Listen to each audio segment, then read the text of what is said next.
Okay, let's start.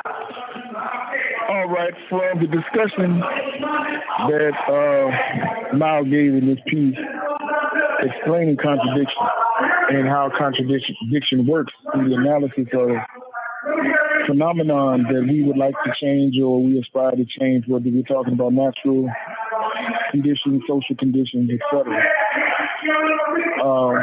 He went through a thorough study of what constitutes contradictions and what role contradictions play in analyzing, studying, and solving problems, material problems in the world that we live in. So to begin, I'd like to ask the comrades in general, and we can go around, how did you understand Mao's concept of the two-world outlook, or what were the two-world outlooks that he said develop mutually in opposition to each other?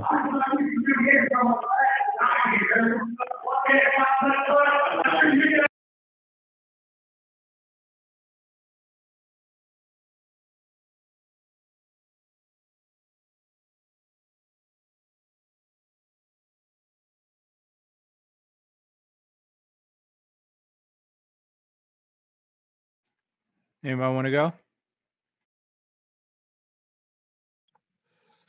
I can go. All power, comrade. This is Chris from New York. Mao lays out the two world outlooks as the bourgeois, metaphysical, idealist world outlook, and the dialectical materialist, proletarian world outlook.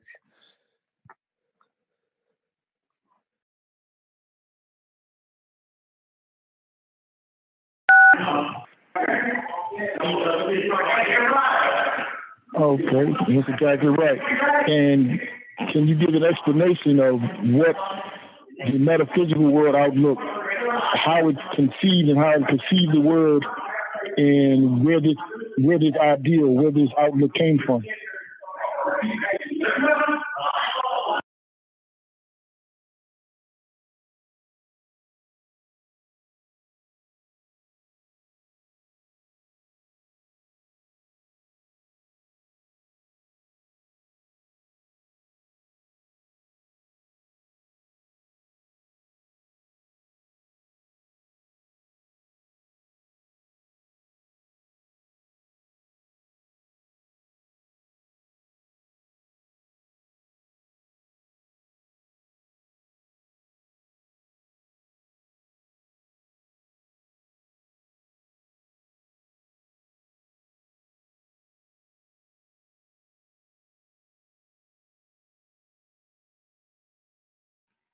Anybody else besides Chris want to go? Or, I mean, even Chris?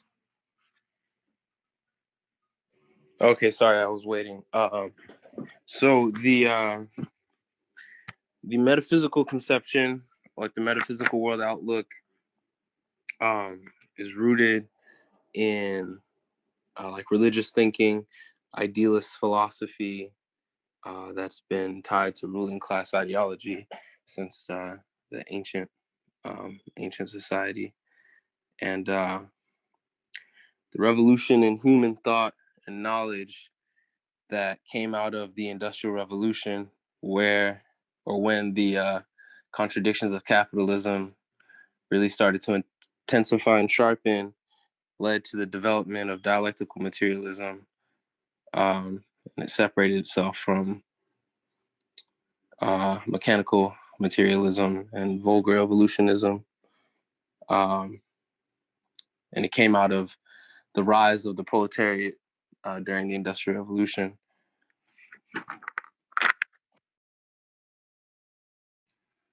Anybody else want to chime in?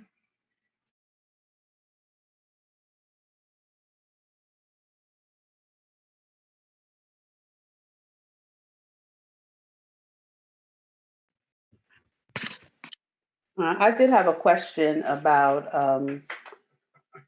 the term vulgar evolutionism.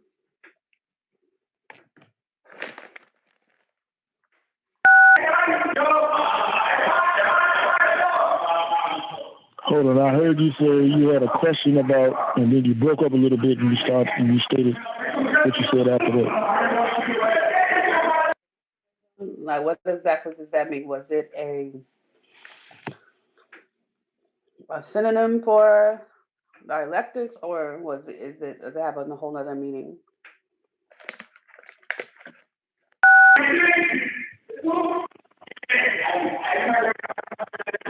Did you get that, Rashid? I think she's asking about vulgar evolutionism.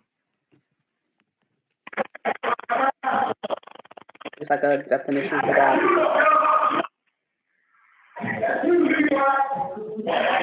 I have one from the book that we mentioned earlier that I could type into the chat.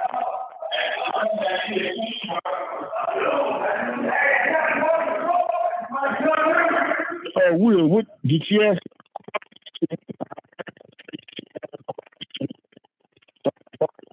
Yeah, hold on. The connection's not so good. Hear what's being said because it's breaking up. Yeah, it's breaking up pretty bad. I'm just trying to wait.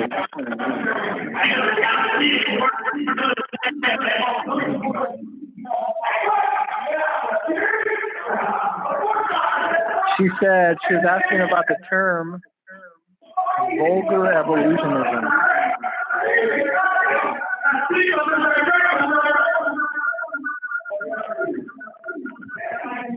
Okay, I heard you say she. No. And now you were breaking up when you said that. Vulgar evolutionism. Can you hear that? Yeah, vulgar evolutionism. So she wants to know what vulgar evolutionism is? Yes. Okay, can you hear me? Am I breaking up? You're coming in now. Okay. Vulgar evolutionism is the same thing as the metaphysical world outlook. Okay. The metaphysical world outlook, which in the class context really came into its own under feudalism or society when you had monarchs and kings and peasants and serfs as opposing classes in the principal contradiction struggle with each other. Okay. Vulgar evolutionism is a view that the material world or contradictions may exist, but the world exists in a condition that's static. Things don't change. They just exchange places. Things essentially exist today that existed yesterday and existed before them. That there are no real qualitative changes in society. Like, they believe that the elements of capitalism and feudalism and existed before that, and slave-owning societies and existed before then, that there were no qualitative changes. There were no real changes in the nature and quality of society that caused society to evolve from one stage or to another stage. And that things never evolved into a higher stage of anything. It just, everything that exists now has always existed, and just the different things that exist have always been here. So it's really what gives the foundation to religious beliefs, that the world is ultimately the same as it always has been. There's nothing that people can do to struggle to change the conditions of the world, because there's nothing new. There's no really fundamental changes that have ever taken place or will take place in society. So people have no power to change society at all. Hold on one second.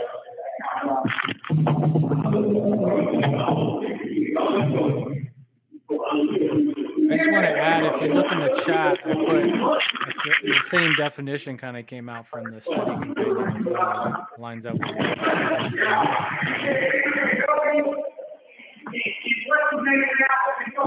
Okay, I'm back. Go ahead. Somebody was saying something? I was just saying that I typed into the chat a definition I got from a book that's in front of me that lines up with your definition of vulgar evolutionism. Oh, okay. So, yeah, just basically that the contradictions in the world have always existed. Yo! Alright, okay, hold on the phone, alright. Yeah, so basically the things have existed as they always have. And it gives rise to the view that we simply must accept things as they are, that there's nothing that can be done to change the qualitative conditions in a social environment. There's nothing that can be done to change natural phenomena. And, essentially that people are powerless to bring about, any type of change because things are as they always have been and are not, inclined to develop to a higher stage and that sort of thing. Hold on one second.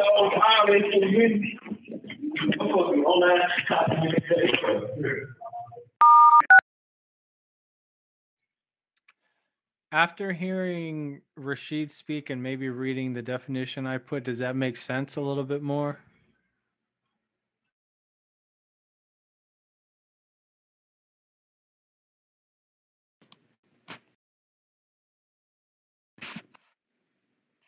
Yeah, that's clearer. I was just on my other screen. I gotta go back and forth between screens. So I'm taking a little bit of notes for myself. But thank you for that definition.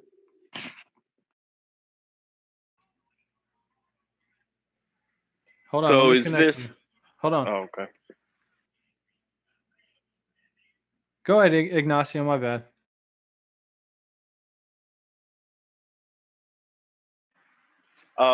So is this, in a sense, kind of like placing emphasis on the external contradictions, like in the text where it talks about placing emphasis on geography and things like that, rather than the internal contradictions within a thing being principle, and like in another sense, like instead of what's inside of the egg giving rise to the chicken, it being like the temperature outside of the egg, which gives rise to the chicken, sort of like following that line of thought. I think that line.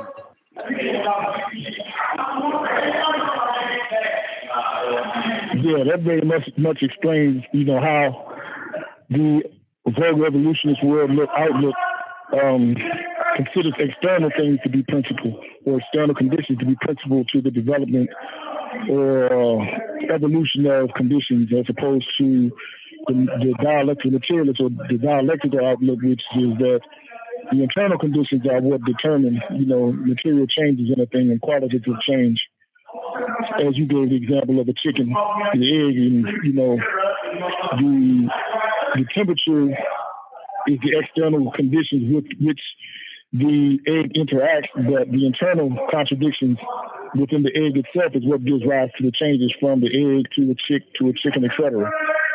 And it understands that things exist and develop because of internal contradictions, but the internal contradictions develop in their relationship with the external environment or circumstances with which they interact. So yeah, that's the distinction between the vulgar materialist outlook and the dialectical materialist outlook, which came into its own with the development of capitalism and the development of the proletarian class, who by the higher stage of development of awareness or consciousness that evolved with the principal contradiction being between the bourgeoisie and the proletariat, gave rise to a higher level of understanding of external contradictions, class struggle, and how these conditions give rise to changes in society, and how the proletariat itself can struggle against the social domination of the ruling class and change social conditions to a qualitatively different level. But it took the development of capitalist society for the proletariat or the working class or the laborers to develop and understanding of the laws of nature, the dialectical nature of how things exist and operate in unity and in struggle, for them to really understand how and that they could wage a struggle to change society from the internal contradictions that exist within the class society. So does this give everybody a general understanding of the two world outlooks, the metaphysical or the vulgar evolutionist versus the dialectical materialist world outlook?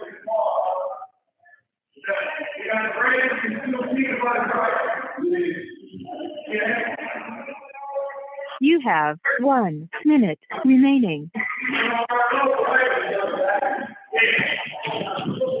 Yeah.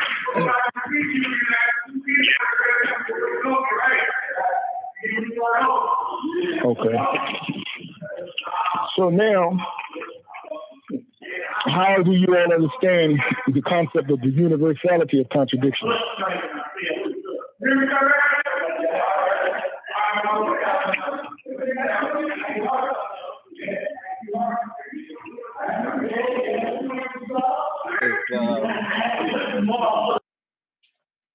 So the universality of contradiction, in my opinion, I guess, references how essentially no matter what, everything is in a state of contradiction and at every level of development. No, we're just waiting for Rashid to call back. Rashid can only call in 20-minute intervals.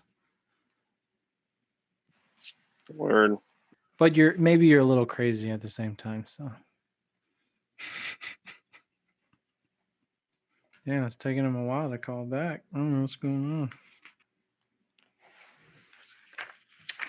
Garlic, what were you saying? I don't remember what you said. If you don't mind me asking right now. Oh, wait, what I just said? Yeah, about what was the question about understanding the universality of contradiction? Yeah, I was saying that the universality of contradiction is the fact that there's a contradiction in everything, but also every developmental phase of everything. Mm-hmm. From beginning to end. I guess I don't know. I feel like I'd be like really short saying stuff. No, I think that's it. It's like that second paragraph in that section. Okay, he's calling.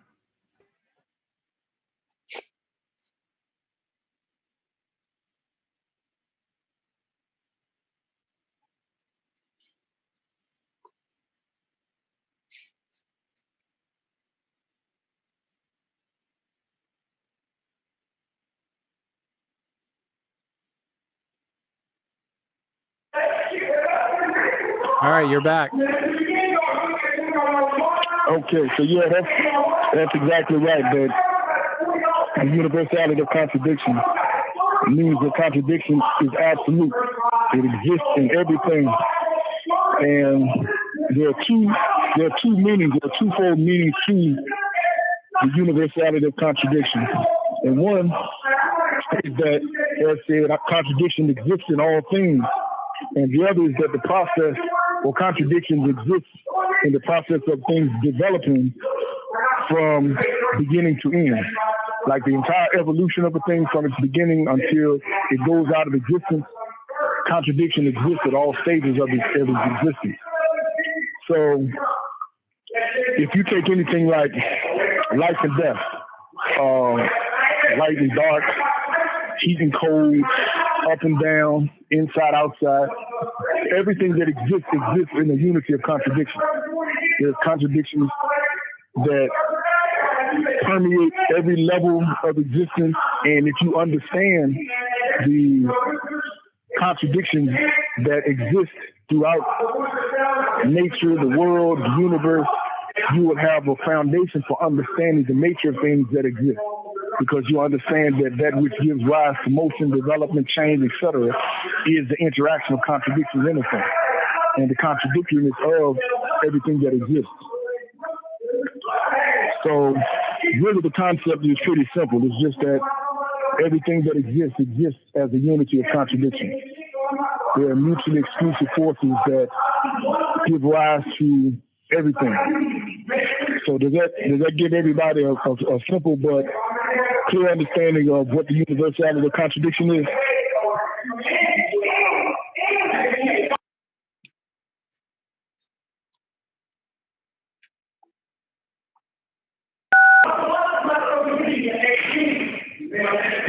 Okay, so anybody that has an idea or would like to give an answer, what is the particularity of contradiction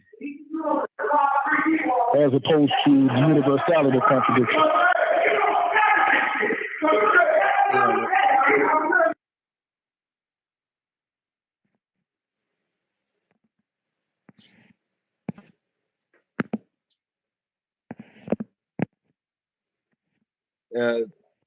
The particularity of contradiction is which differentiates one contradiction from another.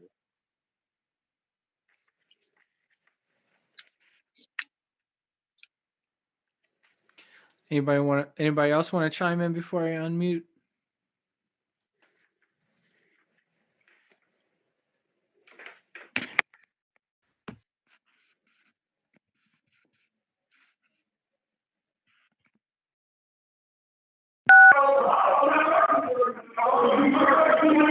Yes, that basically gives an idea of the particularity of contradiction. But to go a bit deeper and further, the particularity of a contradiction is what distinguishes, as you said, one thing from another. But to understand the difference between, say, one form of matter and another, say between a mouse and say a piece of plywood, you would investigate the internal contradictions that give rise to its existence and the internal contradictions that struggle with and exist in unity within that particular form of matter or that particular phenomenon to understand what makes it different from another form of matter. Why does the piece of wood evolve as it does from, the ground and the various things that feed it and develop and cause it to grow into what it becomes, and what the contradictions within that thing distinguish it from, say, the development and existence of the rat or the animal or whatever else you may be observing. So what you would do is you would study the internal contradictions of the given phenomenon or the given condition or what have you. And by doing so, you would learn what characteristics it has internal to it that distinguish it from another phenomenon or another condition and its own internal characteristics. So the particular characteristics of that given thing is what determines the particularity of its own contradiction as against other different contradictions that may exist, outside of it, but with which it may also interact. So yeah, that's how you distinguish between the universality of contradiction that just generally exists throughout all existence at all levels of existence, even material existence, society, etc. And then the particularity, which is taking the study of contradictions to a more specific level where you study actual conditions, things, ideas, and the contradictions that distinguish that particular thing from another thing or that particular phenomenon or condition from another phenomenon or condition.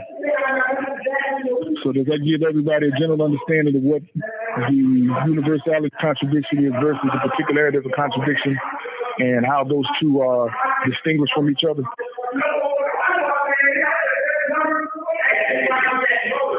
Could I run an example by you to see if that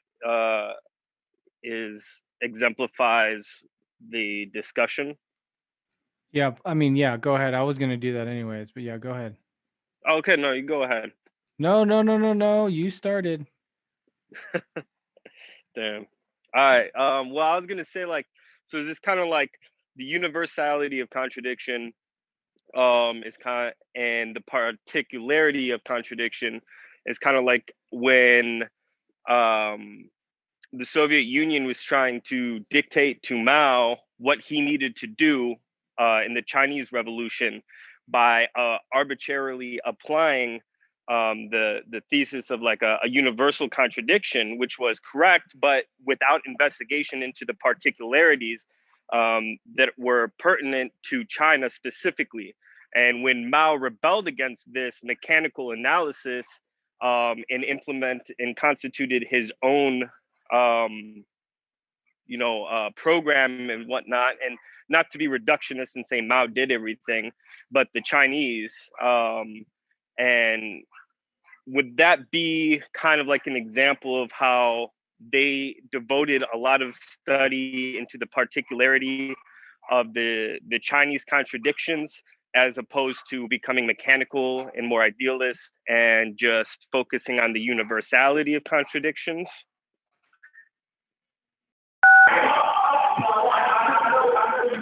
Yeah, that's a good example.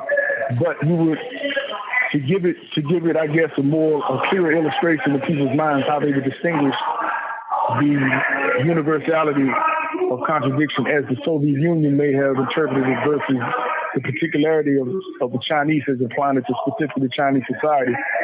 Okay, the Soviet analysis, for example, reduced the class struggle to, okay, the bourgeois and the proletariat. And the peasantry as only the ally of the proletariat in the struggle against capitalist domination. So the Soviet Union applied that general universal principle of capitalism or capitalist class struggle to the fight against capitalist encroachment and capitalist development and domination in what became the Soviet Union. Russia initially being the Soviet Union. Okay, so they applied a universal principle of revolutionary class struggles. And of course, there was the effort by Stalin and those who followed Stalin in China, Wang Ming and Li Sun, to apply that same general approach to the revolution in China, as you pointed out.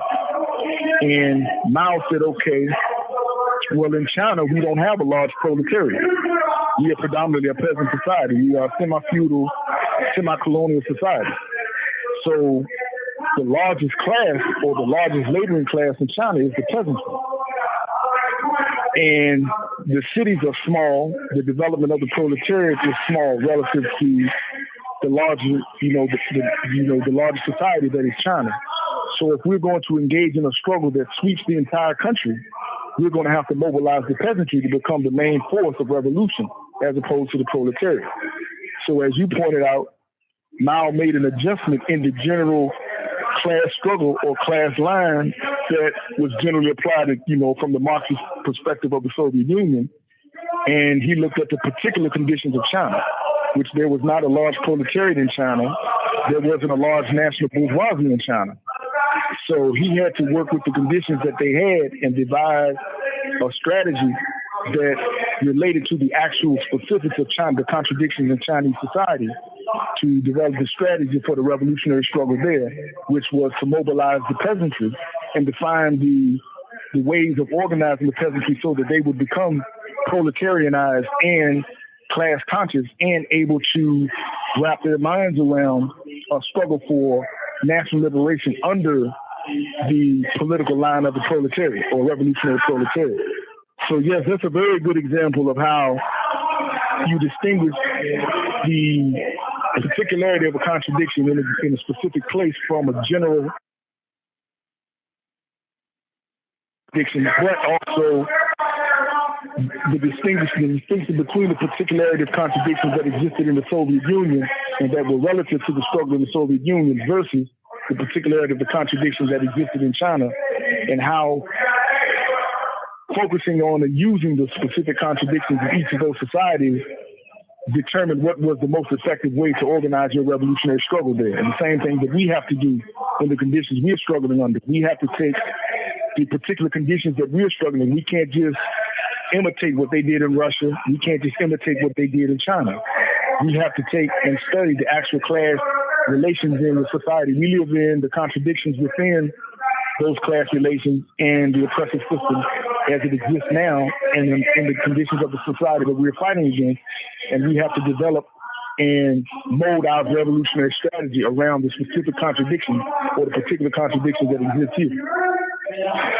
So does that give an illustration to everybody based on what the comrade Iggy just gave us a really good example? But does that kind of clarify for everybody the distinction between particularity and the universality of contradictions, and how we distinguish between particular contradictions in different places?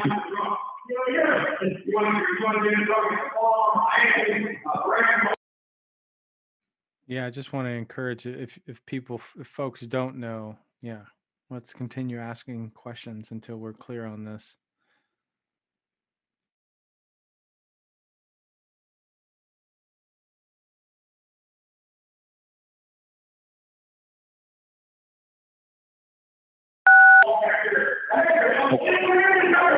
Okay, if comrades if you generally don't know these, or you can't really wrap your mind around these distinctions or these concepts, it's important that you make this known so that we can work through this and you develop the most clarity that you can, because these concepts are going to form the foundation of how we think and how we develop revolutionary strategy and how we apply our thinking to solving and changing, problems and conditions in the world that we are fighting and struggling to change.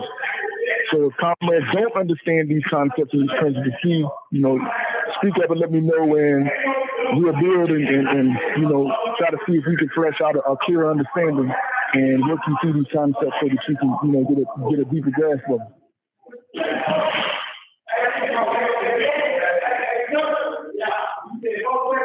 Could I propose something else? Yeah.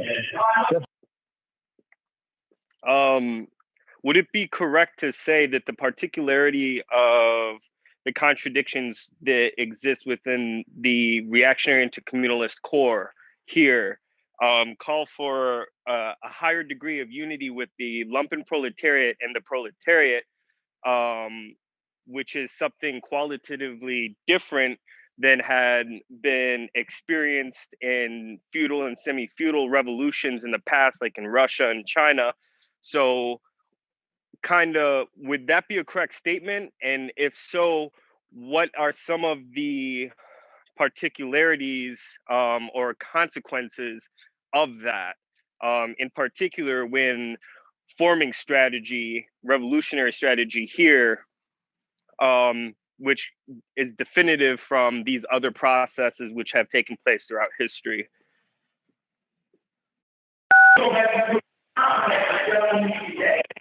Yes, that is an accurate assessment. The contradictions, the particularity of the contradictions in society under reactionary intercommunalism, which is the condition under which we live today, under what is also called neoliberalism, is qualitatively different than the internal or particular contradictions of China during the Chinese Revolution, under Russia during the Russian Revolution.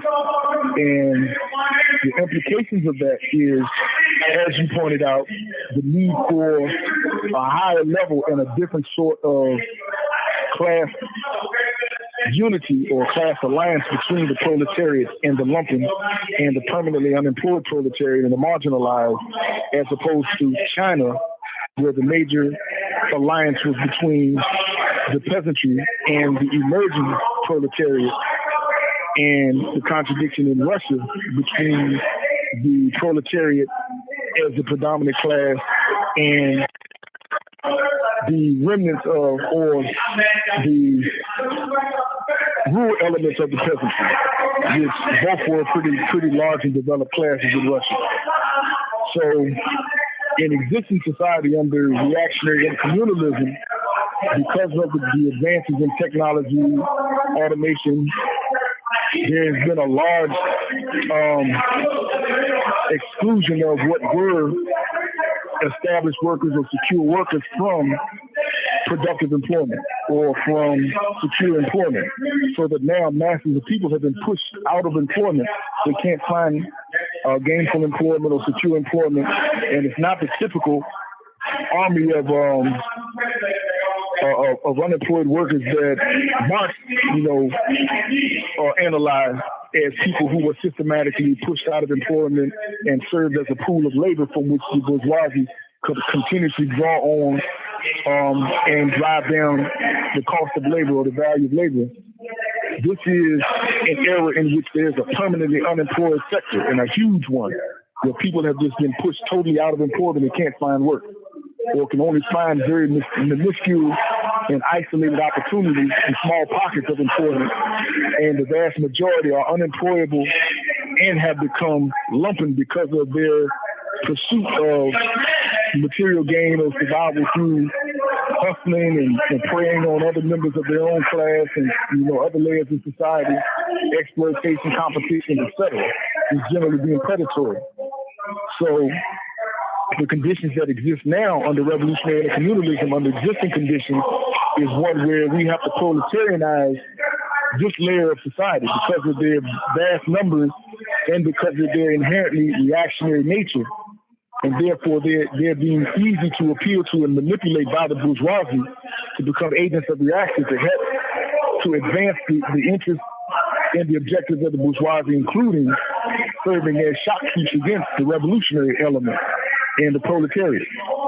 So we have to develop a strategy, which is what we envision in the Panther movement and Pantherism, whereby we can proletarianize this huge segment of reactionary non-workers and develop their consciousness, their willingness and understanding of need to join the revolution to change conditions and fight to ultimately overthrow the capitalist imperialist system or reactionary intercommunalism.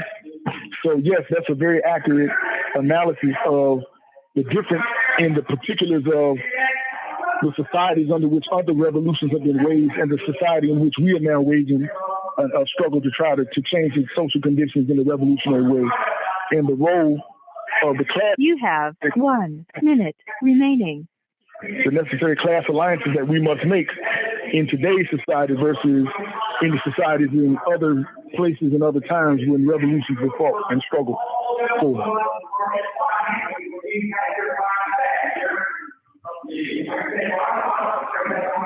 So does that help illustrate and give comrades a good insight into the differences between the universality and the particularity of contradictions and distinguishing between the particular contradictions in different societies in this particular case and the society that we're struggling in now?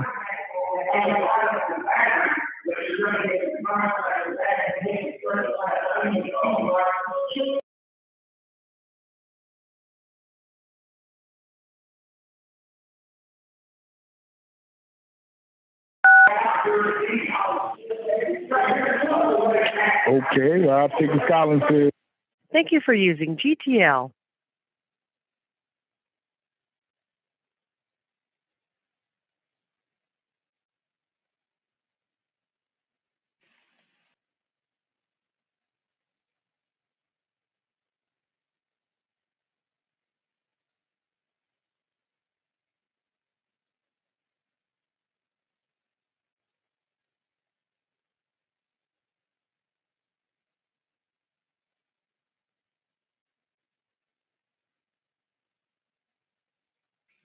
Comrades, on that last question, Rashid was answering how, this is a question, he was answering how the local organizing should kind of go based off of the particularity of the contradictions here. Is that correct?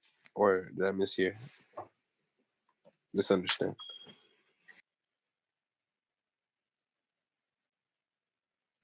Yeah, I think that's a general way to sum up what he just said. I'd agree with that. Thanks.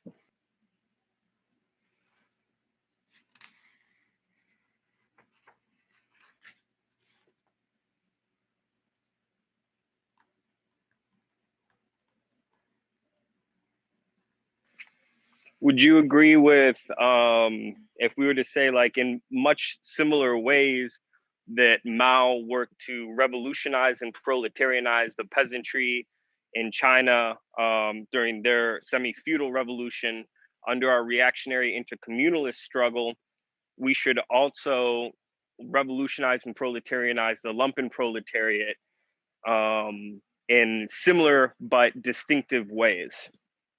And the 10-point program being one of the methods with which we do that.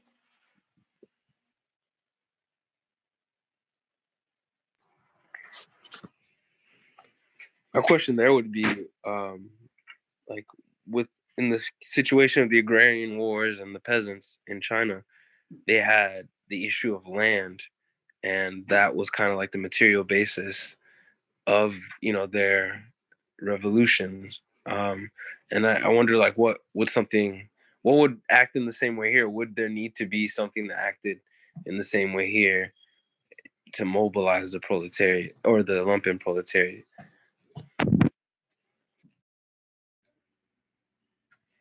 I got Rashid back. Ignacio, did you want to repeat your question or just continue? Sure, and I think Comrade Chris also had a question too. Did you want to go first, Comrade?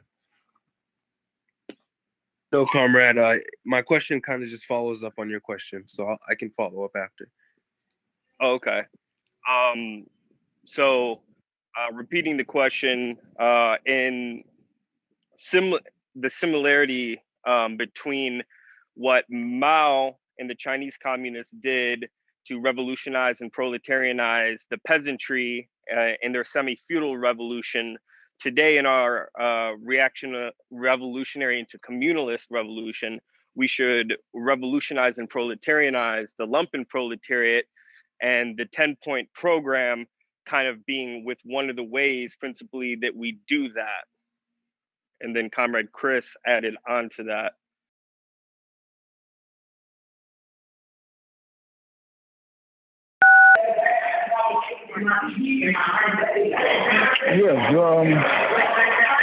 It gives you a foundational approach to the beginning stages of our struggle to revolutionize reactionary intercommunalism and to bring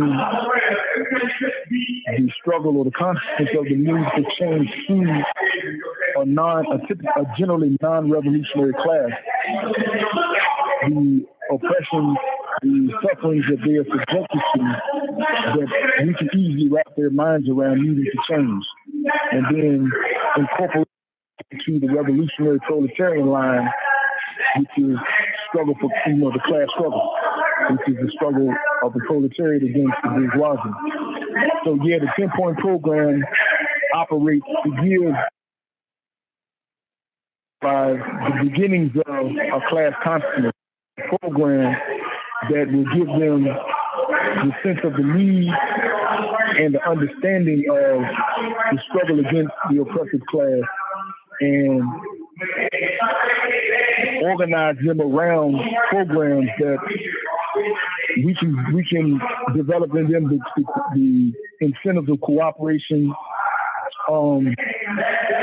self-sufficiency, to develop the productive forces within generally non-proletarian social grouping, whereby they can provide basic needs, they can develop dual power and merge or integrate that struggle within the class struggle led by the proletariat, and therefore become an ally and comrades to the proletariat in this revolutionary struggle. And as you said, they would be proletarianized like the peasantry were proletarianized through the development of the real mass bases and that sort of thing in China under the leadership of the Chinese Communist Party, the proletarian line that they brought to the peasants.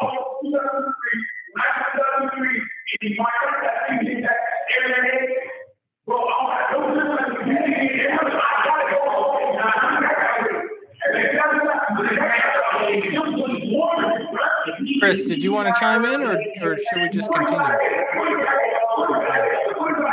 My question was related to the land and the peasant situation in China, but your answer regarding how the Serve the People programs and the New African Black Panther Party will act to proletarianize the lumpen and then form unity with the proletariat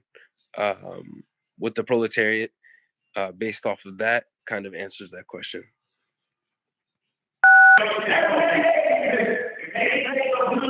All right. Okay, with that, we'll move on to the next subject, which would be the principal contradiction and the principal aspect of a contradiction. So, in understanding the universality of contradiction, or just contradictions in general, as forming the basis of all existence, how do we understand the principal contradiction within a given thing or given phenomenon or a given society? What is the principal contradiction?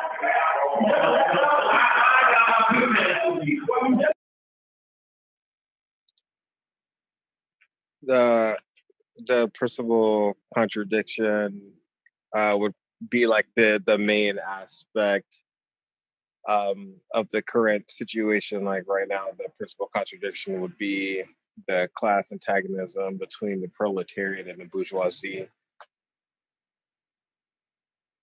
and everything else is secondary.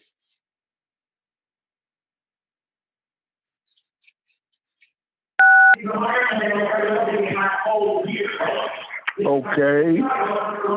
Yes, and let me add to that a little bit.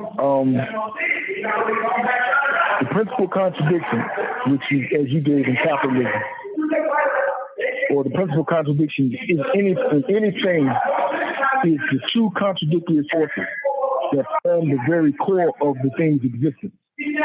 These are the contradictions without which this thing could not exist. If one aspect of it would eliminate the whole contradiction, the whole relationship that they combine and struggle against each other to form. Say in capitalist society. In capitalism, the principal contradiction is the struggle between the proletariat and the bourgeoisie. If you somehow destroy the bourgeoisie, there would be no capitalism. If you somehow destroy the proletariat, there would be no capitalism. So these are the two fundamental forces that exist at the essence of capitalist society. And there's only one principal contradiction. And it's that one contradiction of existing anything that forms the core of the existence of the relationship that they combine into. That without them existing in struggle and unity and in contradiction with each other, the thing they combine into would cease to exist. Which, as said under capitalism, is the bourgeoisie and the proletariat. Without both of those classes existing in contradiction to each other, you could not have capitalism. So, let me see if I can give another very simple and general example. Say in life, in the organic development of human life, there are two principal contradictions that exist. Without one or the other, human life could not exist. And that would be the interaction between man and woman, male and female. If you eliminated woman, you would have no human being. If you eliminated man, you would have no. If you eliminated the two necessary operative principal contradictions or principal components that give birth to or give life to the entire contradiction that forms humanity, then humanity would cease to exist. So it's that principal contradiction that continues to struggle against each other. You have a constant struggle between the two polar opposites that are the things that give birth to and allows the continuation of life for human beings at this stage of evolution. Now, evolution may change at some point, and a qualitative leap takes place where these two elements no longer are necessary for human survival. You may develop a form of humanity that doesn't need two polar gender forces in order to create and continue its evolution and existence. But as it stands now, without these two polar opposites existing in unity and struggle, changing places, giving birth to each other, you would not have humanity. So does that give an idea of how the principal contradiction exists within a given thing, and that it forms the two polar opposites that come together in unity and struggle with each other to form a given thing, without which that thing could not exist?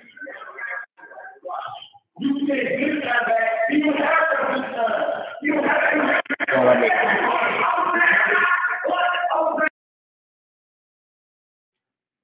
Did you say something? I didn't hear that. I just said that made sense. We just had a local collective PE session, and we're talking about dialectical materialism as well. And one of the simple examples I tried to use was a quarter, 25 cents quarter, and was asking the question, is a quarter tails or heads? And I was thinking about that again as Rashid was speaking, because I think it's a very very, very simple way of looking at how both sides of the quarter give the quarter its identity, that shows that we all grew up heads or tails with a quarter or whatever. But anyways, that's a very simple example that I was thinking about.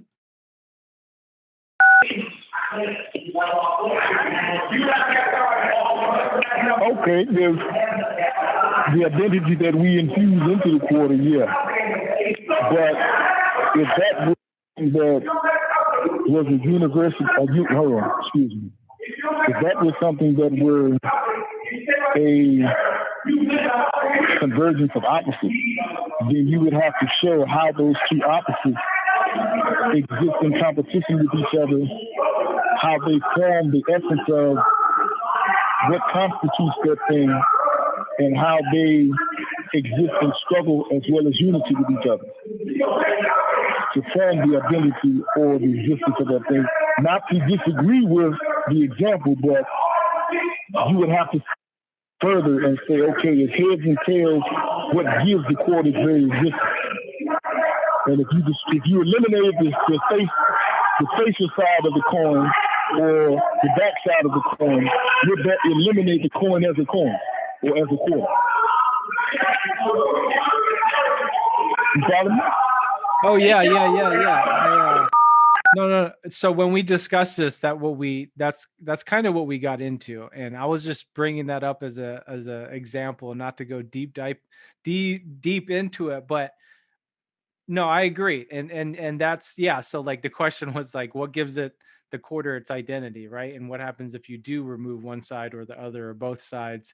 But I mean, you could actually go deeper with dialectical materialism, because it's also the material that it's made out of, right? And we also brought up another example. What is the opposite of a fork? And obviously everyone's like spoon, but we dissected it by saying, well, the reason that the fork is a fork is because all of these materials, just like going back to what Comrade Garlic was saying, that one of the universality of contradiction is going from the beginning to the end, right? The fork was never always a fork. It was some type of other material. It's going through this developmental process from beginning to end.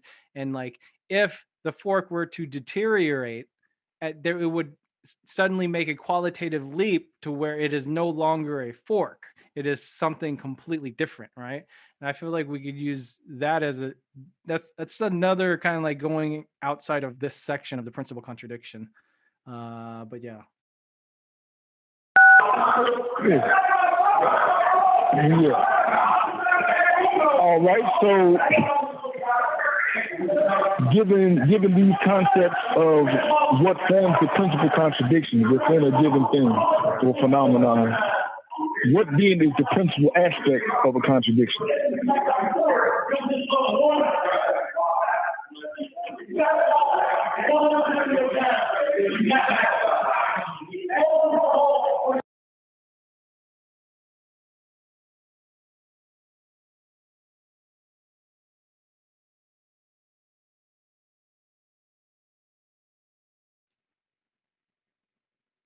So if there's two, oh my bad. Go ahead. Actually, you can go ahead. Okay. I was going to say, if there's two opposing forces within a thing, one of the forces or the aspect has to be a predominant force. And that predominant force makes up the principal aspect of the contradiction. So, and that principal aspect of the contradiction defines that contradiction. I guess, if we're using bourgeoisie and proletariat, if the bourgeoisie is the principal aspect of a contradiction, it's the capitalist society, right? But if the proletariat is the principal aspect, it's in socialist transition, to kind of just sum that up.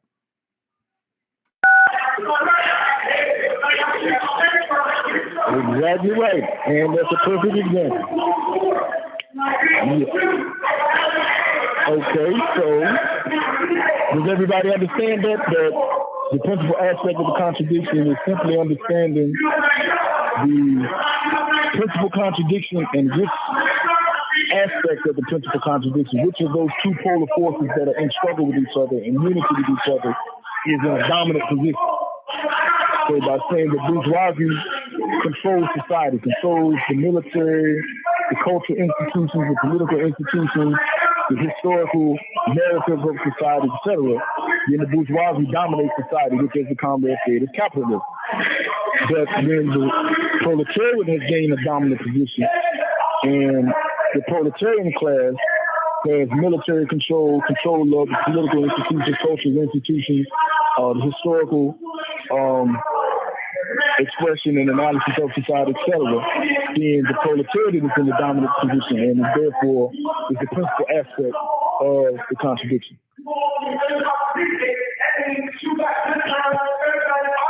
So, with that,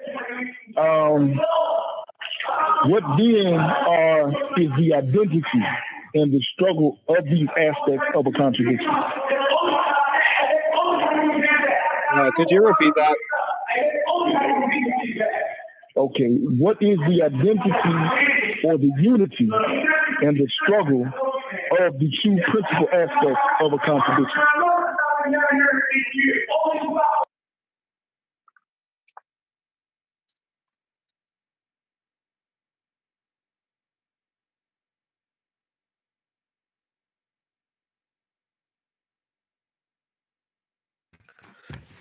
I'll give it a try.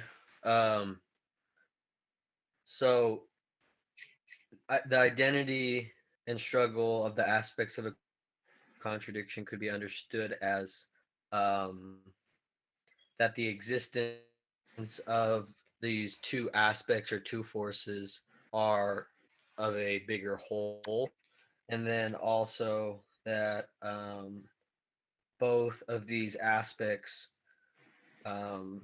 turn into each other, into its opposite.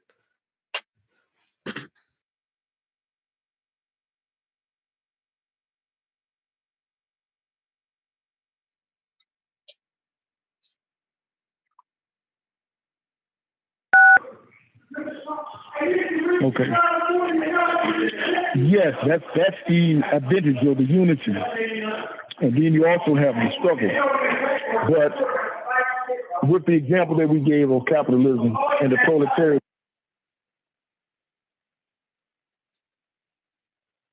identity and in struggle with each other. They transform into each other, and they also struggle against each other. So they exist in a mutually contradictory but also a mutual complementary relationship. To give an example, in the struggle for production, you have the bourgeoisie and the proletariat constantly struggling against each other for domination. The proletariat, in those times when the oppressions or the exploitation of the bourgeoisie are particularly sharp, when you have under their conservative policies, when they're only thinking about profit at the expense of just grinding the working class. You have 1 minute remaining.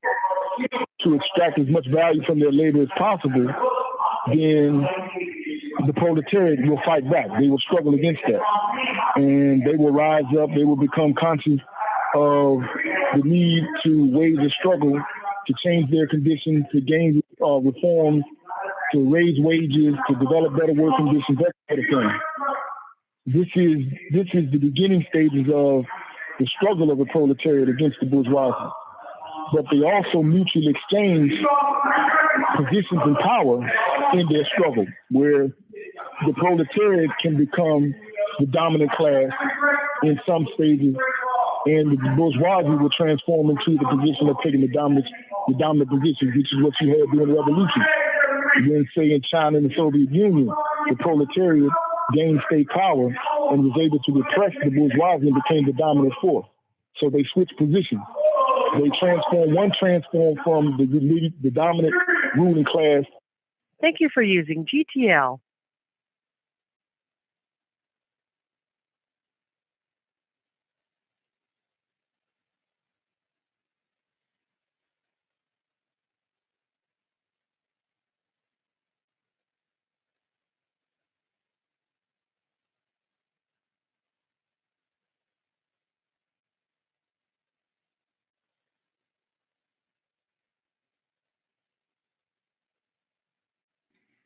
So, what's the principal aspect of a contradiction of a quarter?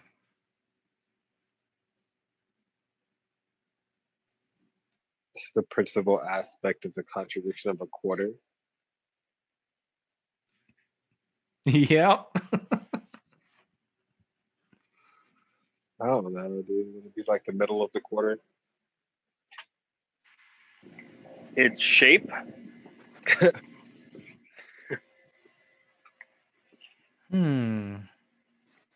The amount of metal in the quarter.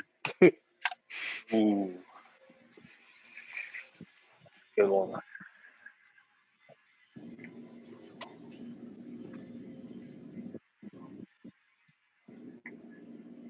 Well, I don't know. I was genuinely asking. I don't know. I have an idea of it, but hold on, he's calling back. Let me merge. okay.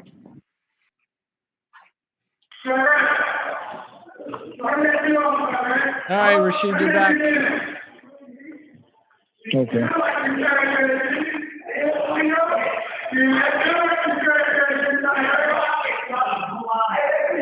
Oh, I heard you all were talking. I mean, were you all commenting on what we were just talking about, or? No, I brought up the quarter thing and was asking what the principal aspect of a quarter might be. Okay, in order to come up with that, you'd have to understand and determine what is the principal contradiction in the quarter. That's true. What And is the contradiction that makes the quarter a quarter?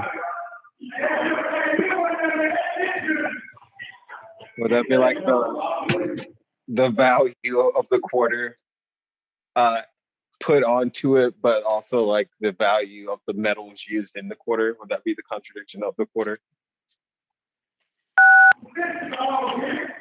Well, I think it would depend on the quarter and the conditions that the quarter is in. You know, if it's like a old ass quarter and like, you know, the face, the tails have been like rubbed off, then maybe I don't know, this is. Are you looking at the social? Are you looking at the social value of the quarter? Are you looking at it from the standpoint of physics? The chemistry of the quarter, what component of the quarter, or how are you looking at the quarter, and in what context would determine what its principal contradiction is? Are you just looking at it as something of value within a particular economic system that gives its identity, or are you looking at the fusion of metals that make it into what it is as a chemical or an elemental combination of forces? How are you looking at the quarter to define what the quarter is? That's a good one. So if let's say we're using like the physical component of a quarter, and I'm trying to, I don't know, just for some dumb reason, hold a lot of weight up with that quarter. Like I'm stacking a lot of weight on that quarter, right? And then the principal contradiction in that situation would be like how much weight can that quarter withstand, right? before it crumbles. Or Yeah. before it crumbles. Yeah. Okay, well, I guess you're looking at the quarter as something different than a coin of material value. You're looking at it for its strength in being able to withstand a certain level of pressure. So what would be the principal contradiction within that gives it its strength? And at what point does that contradiction break down its strength? What is the principal contradiction?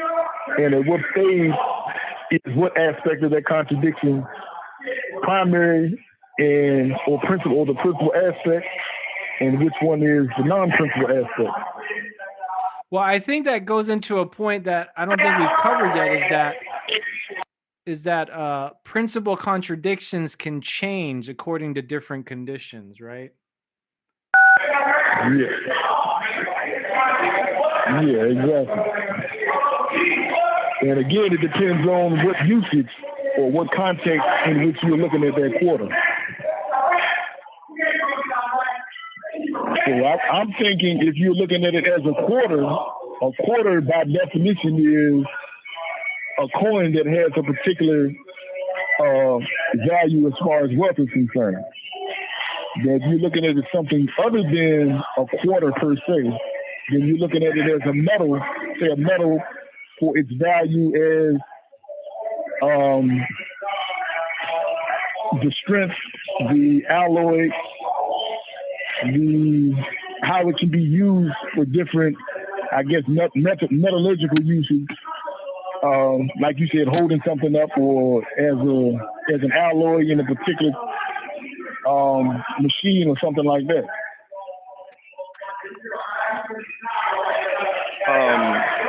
So like, oh, sorry, girl.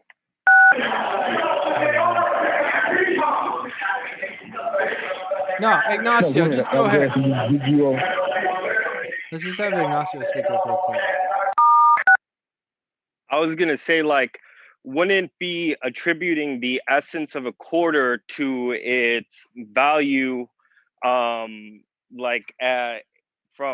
like an economical perspective, be more subjective as opposed to addressing the essence of the quarter as being comprised of basically like zinc and copper, and that being a more definitive property because that's objectively like elements, as opposed to an economy which is relative to social and other, conditions.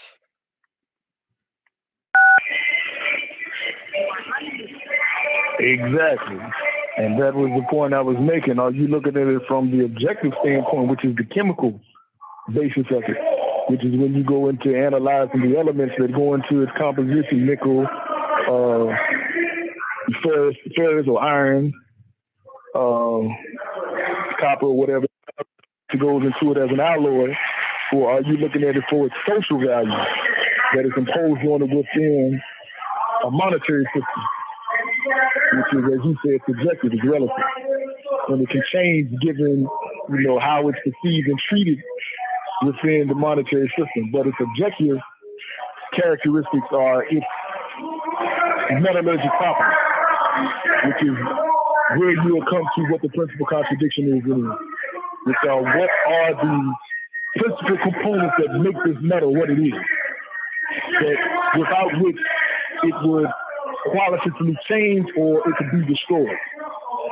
So that would be the genuine principal contradiction. What is the contradiction that makes this alloy, makes this elemental compound into what it actually is? And what could destroy it, or what could cause it to change from one qualitative level to another?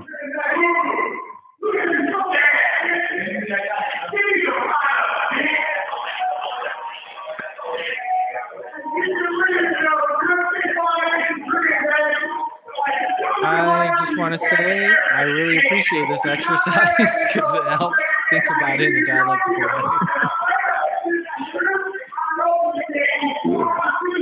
But actually, this is how you think when you apply dialectical materialism. It's a scientific analysis to understand what are the core components of anything that comes under your consideration, and that you're seeking to change or understand and to be able to apply or understand the laws of nature that surround it and how to move it into the direction that you desire to bring about the change you desire. So this is what dialectical materialism is. It's mastering how to see something, understand what is the principal contradiction that gives it its very existence, and how you can change or move or maneuver within the laws of its structure or within the laws of nature or existence, those specific contradictions, so that one aspect, you can move one aspect into a dominant position or the other aspect into a dominant position, or ultimately cause those aspects to, one aspect to become so dominant that it ultimately destroys the other aspect and you eliminate that condition altogether. And that is what we struggle to do with capitalism. We struggle to understand, or by having understood the principal contradiction, how to ally forces so that we move the proletariat until it becomes so dominant that it's able to overthrow the bourgeoisie and then ultimately eliminate the bourgeoisie, which we understand through, it's going to take an economic struggle, a military struggle, and finally to purge all the remnants of the thinking and values of the bourgeoisie, a cultural struggle. And once you have totally eliminated the economic, the military, the historical, the cultural conditions that have given the bourgeoisie life, then you would destroy the whole capitalist system. You would destroy the whole class society. And that's when you will have communism, which is why it has to be on a world scale, because you would have to eliminate the bourgeoisie and all remnants of bourgeois society and class society once and for all. And that can't be done in isolated areas. It has to be done on a global scale, because you would have to eliminate all potential conditions that would regenerate class society and the proletariat and bourgeois class. Follow me? Yeah. Yeah. Okay. So what is the role of antagonism? Go ahead.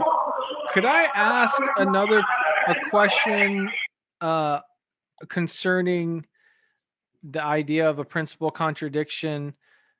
And we should, another idea of the principal contradiction is that within anything, or within the United States, for example, there exists many, many contradictions, but there's always one principal leading contradiction.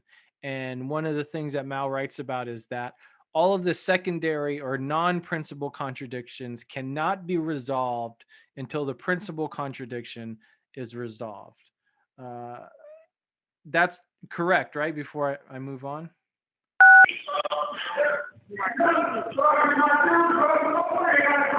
Well, actually, there are all types of secondary contradictions that can rise and fall within a general condition. So secondary contradictions are not necessarily predicated on the principal contradiction. That's just like under capitalism. You can have colonialism, you can have neo-colonialism, you can have aspects of slavery. You can eliminate aspects of slavery and still have capitalism. You can have different forms of economic exploitation, different types of technologies that evolve with their own inherent contradictions that are secondary to capitalism itself. And they can rise and they can be destroyed. They can appear and disappear. So secondary contradictions are not essential or do not rise and fall necessarily with the principal contradictions, because there are so many multitudes of non-principal contradictions that arise and fall within the existence of any given situation or any given condition in capitalist society. For example, you have multitudes of contradictions that have existed that don't exist anymore. And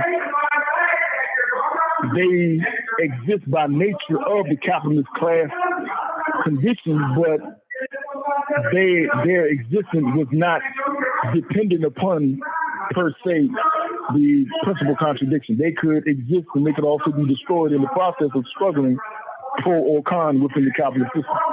You follow me? Yeah, no, that makes a lot of sense. But to go, and I understand and I agree, but are there contradictions that depend on the principal contradiction? And for instance, we live in a class-based society and class is principle, but there's also, say, like racism and sexism is like a huge contradiction. And therefore, like, I guess I can only pose it as a question: can racism be resolved while the capitalist contradictions exist? Or I mean, sexism? I don't Hold think on, so. hold on. Garlic, you want to go? I personally, in that specific thing that you brought forth, well, I think stuff like since racism was kind of a thing that was brought up by capitalism to make sense of it. Like, to me, racism is a secondary contradiction, and so to even address that, we'd have to address the primary contradiction, which is capitalism first, before we could be able to diminish the things like racism, misogyny, etc.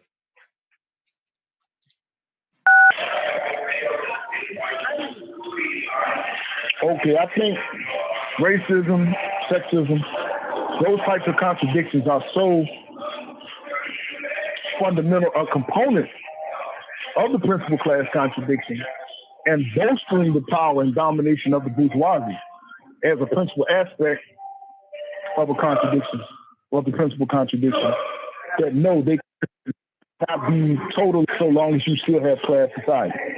Because if we understand the history of the development of capitalism arose with racism being one of the fundamental strategies that the bourgeoisie used to polarize the oppressed as against itself, to play them against each other and to make them capable of being dominated.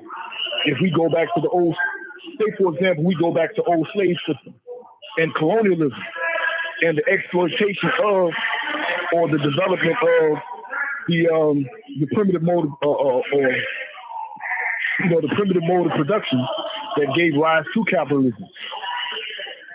A component part of the development of these older forms of production and surplus that created the foundation for the development of capitalism rose with racism, rose with polarizing one society of people against another society of people by teaching one society of people, okay, you have an entitlement to rule over this people. And they did that in order to create a large sector or a large population that could police another super exploitive sector, which was what came to maturity under imperialism, and therefore bolster and stabilize the power of the bourgeoisie over all of society. So it's such a component part of the domination of the bourgeoisie and the strategy that it uses to maintain its hegemony or to maintain its position as a principal aspect of the principal contradiction, that you would not be able to thoroughly eradicate racism and sexism until you have eradicated class society. And it's so deeply ingrained in the culture of class society that part of the cultural revolution that would have to be waged even under socialism when the proletariat has gained power, it's so necessary to dig deep into the elements or the remnants of bourgeois culture, which still would propagate the ideas of racism, sexism, and just in general polarizing the masses, that it would have to ultimately take communism to really purge these types of polarizing and these types of divisive values that have been so deeply ingrained in society that form such an elemental part of class society without being the principal contradiction itself. Could I add something here from my analysis to kind of tag onto this to see if it's correct? Yes. Sure. So like I look at it as more like a matter of like quantitative and qualitative, and like evolution and revolution. And that's terminology coming a lot out of like reading Dialectical and Historical Materialism by Stalin. But the point being, like, we can have quantitative changes in the conditions, like we had at the beginning of the United States, a lot of indentured servitude. And then after the Bacon's Rebellion, we had more outright slavery. And over the course of time, slavery wasn't necessarily abolished, but it took a different form. So the same goes for sexism. And while women may have different rights today, we could say better situations than they did back at the early like Puritan like times.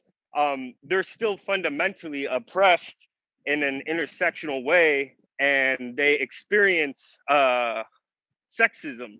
And like MOD and you have been saying, it's kind of like there's quantitative changes which can occur, and perhaps even in some situations make life more easy or slightly better, but it's like crumbs from the table. It's not a qualitative leap. It's not a revolution, it's an evolution. So fundamentally, especially when we take into account the cultural aspect, it's a matter of we could spend all of our energy fighting just racism or just sexism, but without addressing the principal contradiction, we're going to only yield quantitative changes or evolutionary changes that only transform the actual form of oppression and racism and sexism. So it won't be eradicated, but it will be transformed into a new way. If that makes sense, I want to see if that like kind of analysis is correct or if it's incorrect.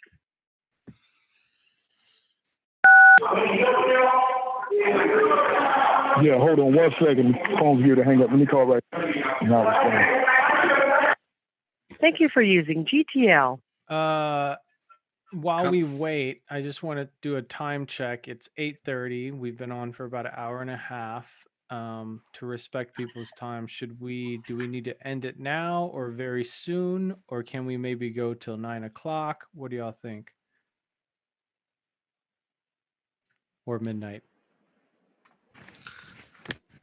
I'm probably going to have to bounce in about 15 minutes, but I just want to quickly say that what Comrade Ignacio was saying made me think about the piece on revolutionary women's liberation versus feminism and why it's important to make that clear demarcation because of the role that feminism has played in evolutionizing the form of women's oppression, specifically to meet the material needs of petty bourgeois women instead of revolutionizing women's oppression to meet the needs of oppressed women. So thanks for your comments, Ignacio. Gracias, Cam. Yeah, good point. I like that. Okay, let's see if we could do another 10 or 15 minutes. I'm good with that.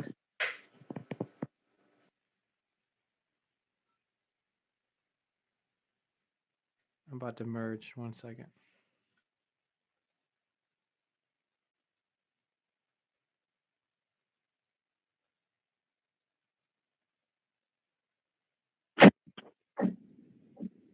Comrade Rashid.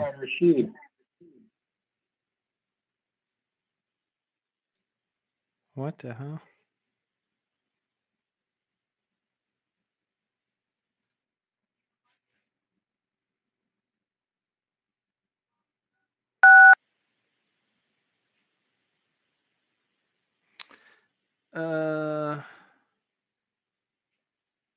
I don't know. I merged it, but I'm not hearing anything.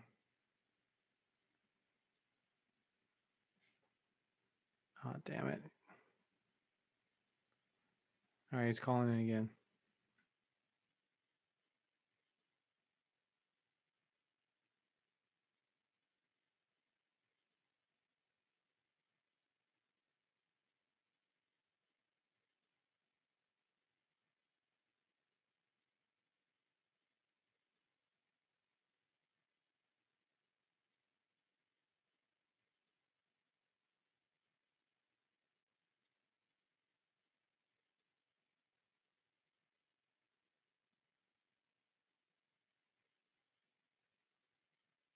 Oh my God, it did it again.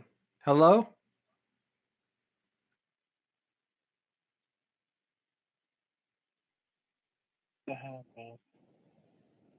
So he calls in and like a second after I hear the background noise, I merge. I'm gonna have to end the call. Hold on.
Man, I don't know. I'm having some technical difficulties over here, y'all.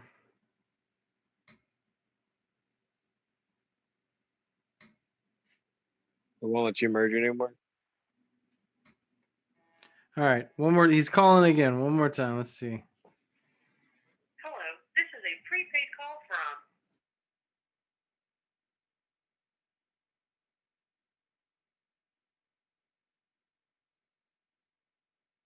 Give me a second. I gotta call in.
All right, he's back. Sorry for all that. Rashid, we're gonna go about 10 more minutes to respect people's time. Okay. All right. So yeah, I think that's a real good example you gave, Comrade Iggy. If we look at it from this standpoint, okay, racism and sexism evolved at a certain stage of class society.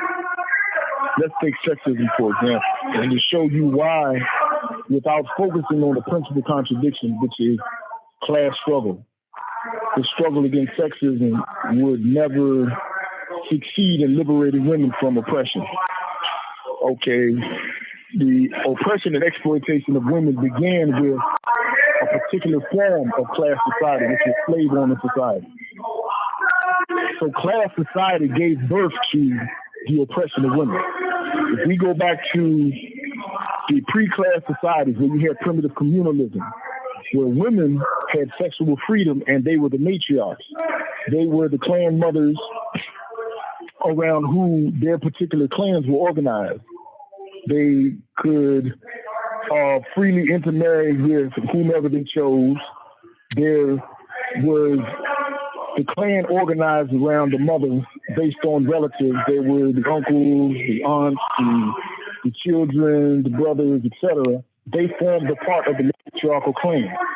And one clan could be married to a whole nother clan. All the women of one clan and all the men of one clan could be generally married to all the women and men of another clan, and they enjoyed sexual freedom. There was no formal marriage, which is a feudalist concept. There was no monogamy. There was none of that sort of thing. And the mother or the matron was seen to be the highest and most respected element of society. Okay, when you had the development of village societies, when you had pastoralism evolve, when you went into slave-owning societies where people started to hoard surplus wealth or hoard surplus production, and they wanted to hand down surplus property from one generation to the next. This required the domination of men for the purpose of inheritance.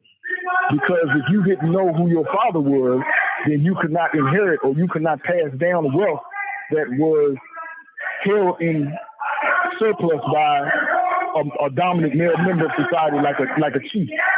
So what they did was they took away women's sexual freedom, and the men in turn had sexual freedom, but the women became the wives, or they became the required partners of the man, so that the man knew who his heirs were, who was his firstborn male child, who would receive or inherit his power, his political power, which was who would become the chief, the next chief, and who would inherit the social wealth or the wealth of his household or his grouping.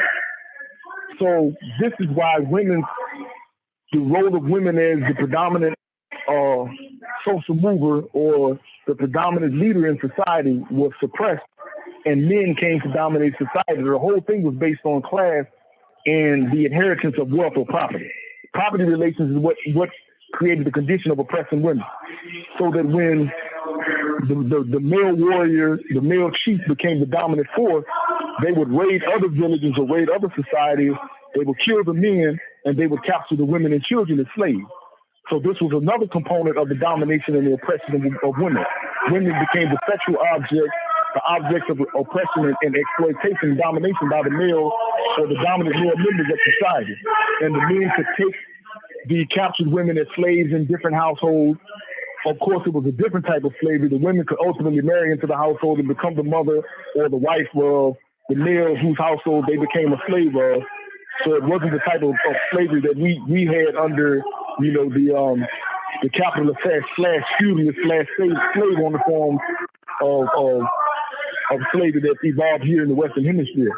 But from there, you had feudal society, which was where monogamous marriage came into its own, where the monarchs, they married chiefly into the family in order to preserve the bloodline that they claimed they had, was ordained by God or whatever deity they worship, which was always typically a monotheistic religion. So they patterned the concept of God after the king. All the traits, the values, the ideas of what formed the king, they imposed and molded the idea of God around that concept. And that's why you have like the jealous God of the Old Testament. He called himself a Lord and a king, and he ruled over the people, as a sole ruler, and was jealous of any other you worshiping or you giving obeisance or paying tribute to any other God.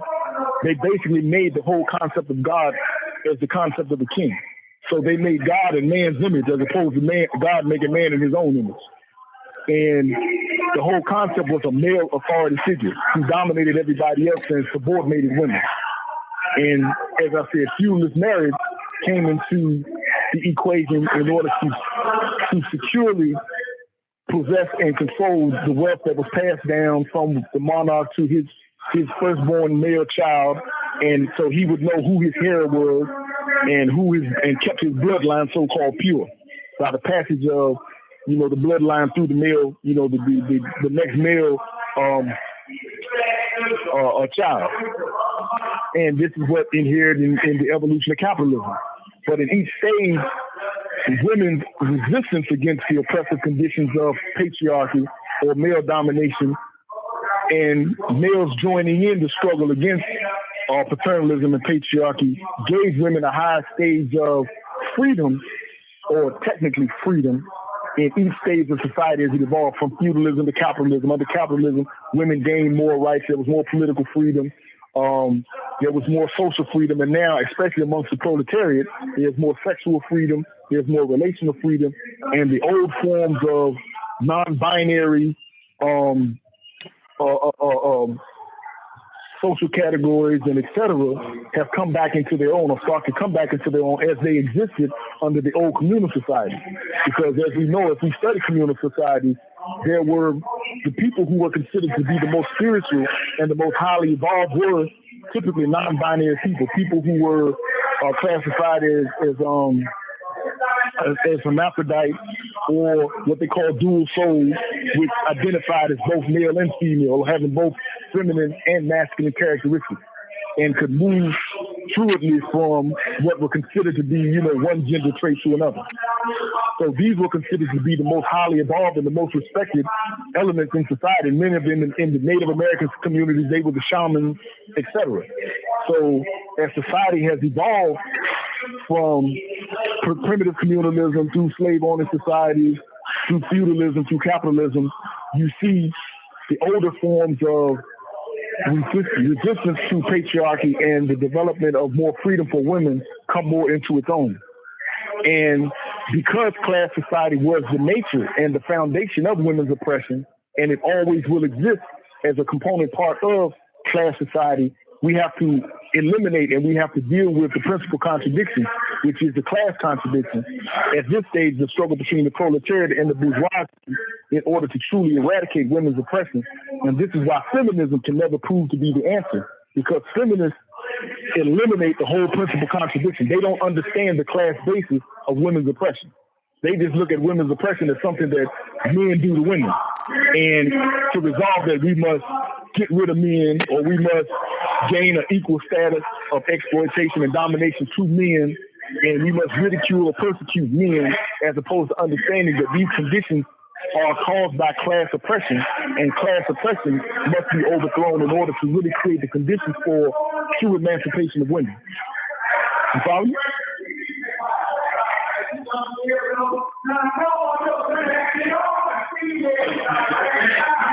Yeah.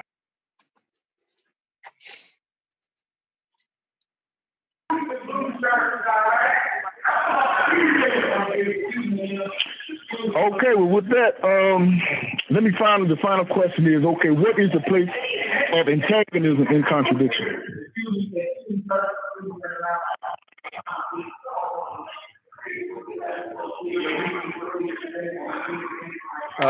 Is it the antagonism? Is that pretty much what drives the contradiction forward and pushes the qualitative change?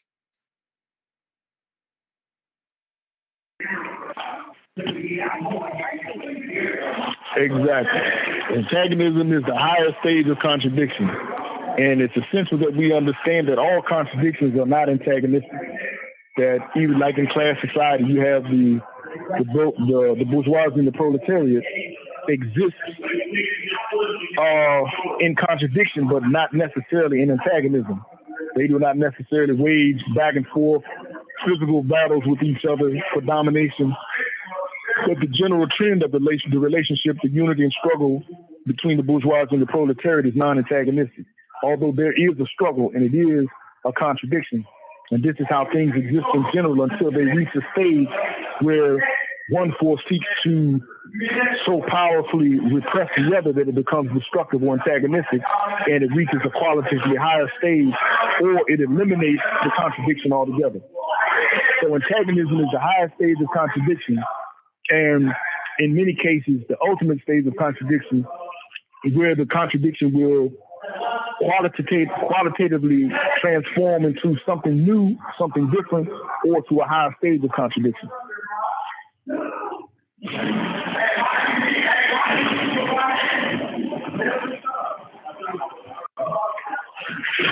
So the comrades understand the various concepts, the two world outlooks, the universality of contradiction, the particularity of contradiction, principal contradictions, the principal aspects of a contradiction, and the unity and struggle of contradictions, the place of antagonism in contradiction.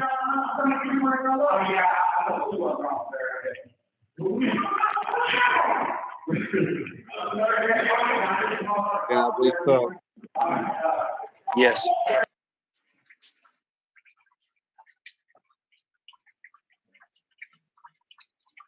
Yep. And continuing to practice with that outlook.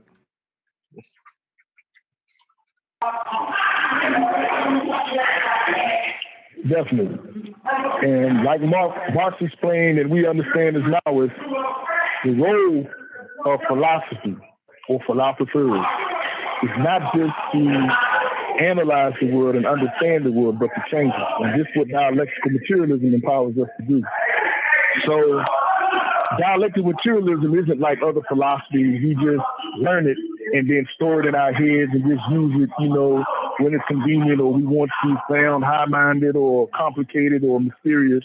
You sit back and have little back and forth dialogues. The whole essence of dialectical materialism is to have a scientific approach to studying, understanding, and solving problems in the world, in society, etc. So not only must we understand the principles, we must master its application so that we become developed to the point that it becomes second nature to apply it. Where we can look at any general condition and we can identify what are the principal contradictions. What is the principal contradiction that gives rise to the very existence of that thing or that phenomenon? And if it's something that I want to change or something I want to raise to another level of development or a new condition, which aspect is the principal aspect in that principal contradiction? And how can I move one or the other aspect in a given direction so that it becomes dominant and I move it to a point where I qualitatively change the whole character of that contradiction and produce a desired result? And this is when we become masters of applying dialectical materialism. And there are those of us who are geniuses, and there are those of us who are dialectical materialists. Stalin, as Mao pointed out, was a genius. He was able to draw on a wide range of knowledge and study to solve a lot of problems, but he never fundamentally understood dialectical materialism. Mao was able to solve and confront so many problems fluidly, organically, simply, because he understood how to penetrate to the core, the essence of a given condition, to point out what were the principal contradictions within a given condition and how to move those contradictions so that one principal aspect would develop or move in one direction or the other so that he was able to change that condition and produce a desired result. Applying the theories that we evolved through the study of a thing, understanding the principal contradiction, the principal aspect, etc., and how to move that in a given direction to produce a desired result, and then applying our theory to practice to prove or disprove whether or not our theory is correct so that we produce the result that we're looking for. So it's a whole scientific approach that we have to master understanding and then applying. So studying these articles, the principles of these articles, and how to apply them over and over and over again is going to have to become second nature to us. We can't just pick up these studies or just pick up these terms and concepts and just float them around in our head for a while, then put them down, and then pick them up again when we think about it or somebody brings it to our attention. We have to actually internalize all of these principles and master applying them on a day-to-day, situation, moment-to-moment basis. And that's when we become masters of applying the scientific principles of dialectical materialism to analyzing, understanding, and solving problems. So do we all understand, these concepts and ideas? Yep. Claro. Yes. Hey, just in the interest of time, I think we should wrap up by deciding on what we're going to read next, maybe, and then the rest of the logistics we could figure out throughout the week.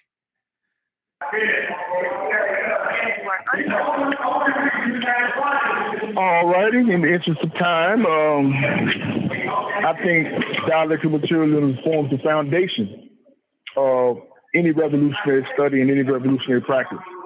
And this is why I wanted to start everybody else on this. And I want to get everybody thoroughly versed in understanding it. So we've gone through the dialectical materialist theory of knowledge, which was the unity between theory and practice as we studied on practice. Now we have a study and understanding of the concepts of contradiction, which forms the basis of all existence, analyzing and solving problems in the material world, and the basis of understanding the material world.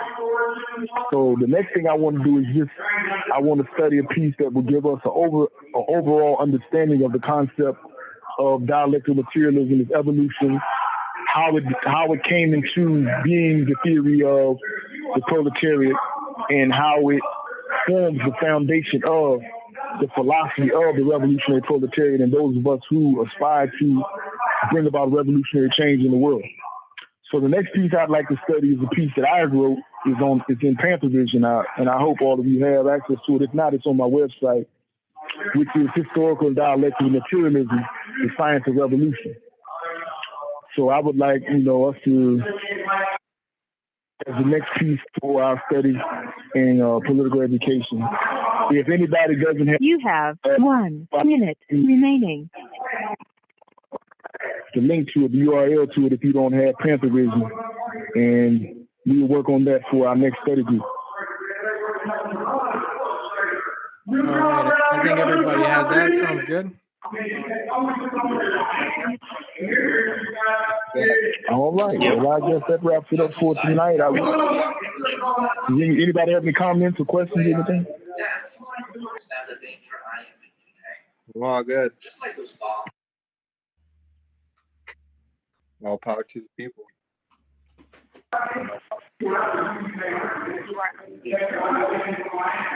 All right. Well, I guess that wraps it up for tonight. I really appreciate you, comrades' participation. All power to the people and Panther love.